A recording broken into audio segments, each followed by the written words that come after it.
Welcome back into Twin Cities Live. This is a very special sleep show. You're right in the middle of it. This is so fun. So it's presented by Naran Neurology and Naran Sleep Center. We have a lot to talk about, so we're continuing our conversation with board-certified sleep neurologists from Naran, Dr. Friday and Dr. Demergis. You guys, we have like 85 more questions for you. We've been hammering you with questions in the commercial break because sleep is such a big deal. I do want to ask you this because I mentioned this at the beginning, that I'll see like health influencer people say that when it comes to exercise, eating well, sleeping, all the things that we need to be doing, that sleep is really tops. Is that true? Do you think it's like it's hard to be really healthy if your sleep is off? What do you think, Dr. Demergis? Yes, I mean, it's a third of our lives. Yeah. That foundation has to be there.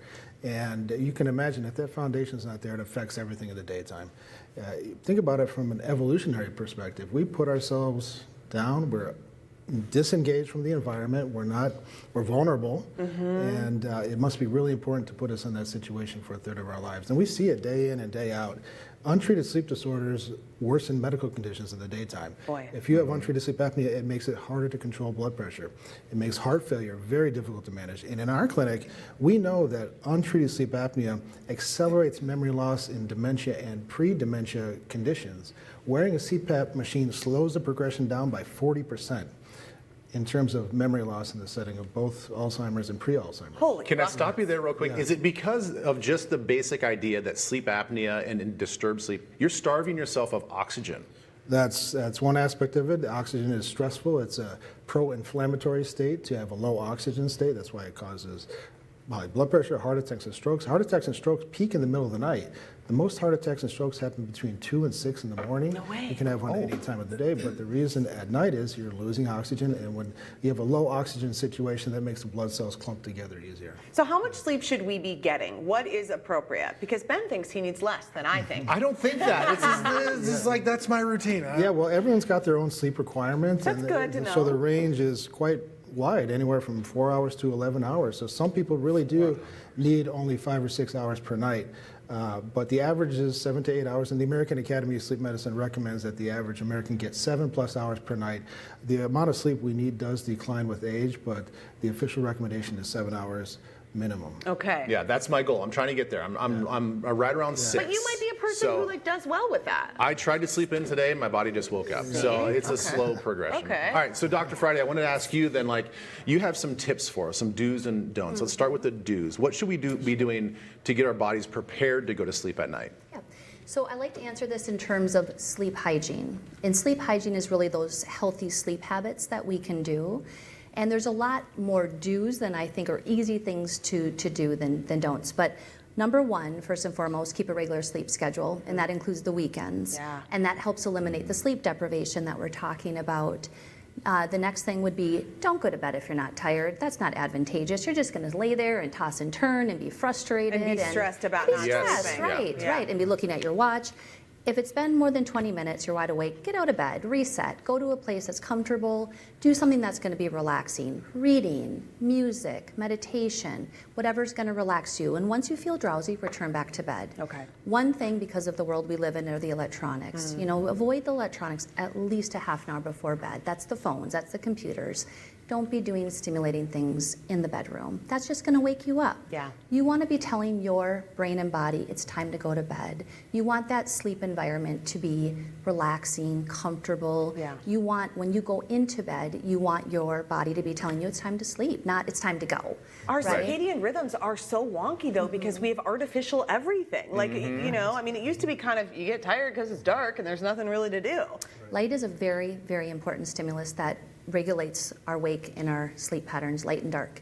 So we want to go with that and use the environment.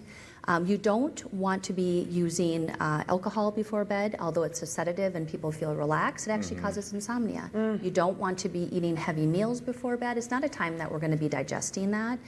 You want to make sure that you're really creating a comfortable sleep environment to optimize that sleep. Okay. Is there a set number of hours we should avoid having? Like you say a bigger meal, like an actual dinner. Is it like 2-3 hours before? That's Like what ideal. do you suggest? 2 or 3 That's hours ideal. before bedtime? Okay. Correct. Yeah, that's the stuff that you can kind of skate by in your 20s and 30s, and then when you're 40s, you eat dinner at 8:30. I mean, it's like the world has ended for me. I cannot sleep, and drinking is a real big thing too.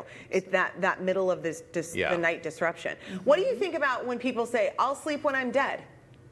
You say they're going to be dead faster? Yeah, pretty much. Yeah. They'll have increased comorbidities, increased diseases that they'll be dealing with. You have to prioritize it. Absolutely. Yeah, I do. I want to ask you guys too as well, because we are kind of obsessed with our wearables. Yeah. You know, Elizabeth has an Oura ring. Yep. I have a Whoop strap, and it tracks sleep. And one of the fun things that we like to compare is how we did with our sleep. How do you guys feel about people using the wearables to track their sleep? I'll take that question. I think wearables are a good tool. I think that it can guide people with what to do and not to do and kind of the overall average. But people that suffer from insomnia, sometimes it actually worsens their sleep. They become hyperfixated on things, the hours, exact amount of sleep, and those tools really aren't designed to do that. Really use it as just as a tool. Yeah. You know, over the big picture of what you are getting and how you may want to improve your sleep hygiene to optimize that sleep quality. Okay. That's how I would use that. John, But they are getting better. They are, Yeah. yeah. I think you're right, though. Like, how you use it really matters. I want to ask you, too, John, before we go, when people come in and see you and they start to make these adjustments and you work with them on getting better, like, how good are they feeling? I mean, because they're probably at a 1 out of 10, and it's life-changing. Yeah, it depends on the severity of the condition we're treating, but patients often come back, they're more awake, they're more alert, they're more focused in the day, they can multitask the way they used to be able to. Brain fog is a common symptom that clears up if we treat sleep disorders, get adequate sleep, so the functionality of the daytime definitely improves. Yeah. Yeah. I would add to that mood disorders. You know, when people are not sleeping well, that often will exacerbate their depression, Yeah. their anxiety, Huge. they're irritable. Yeah, right? grumpiness. They have, grumpy. They have poor work performance, school performance. Patience. So it's very important for all aspects Yeah. of our life. Yeah. Yeah. Right. You guys are so helpful. Thank Yeah, you thanks so much much. for teaming up with us on this. They just have such great information. Yeah, that's right. So beyond sleep disorders, Naran Neurology provides treatments for both children and adults, addressing a wide range of conditions, including headaches, multiple sclerosis, movement disorders, dementia, seizures, and so much more. So we mentioned their locations: Blaine, Bloomington, Lake Elmo, and Plymouth, all available. We posted their contact information on TwinCitiesLive.com. We're going to be back with more on our special sleep show here on Twin Cities Live. Stay with us right after this. The Twin Cities Live Sleep Show is presented by Naran Neurology Sleep Center, where quality sleep supports neurological health, cognitive function, and overall well-being. Visit NaranClinic.com.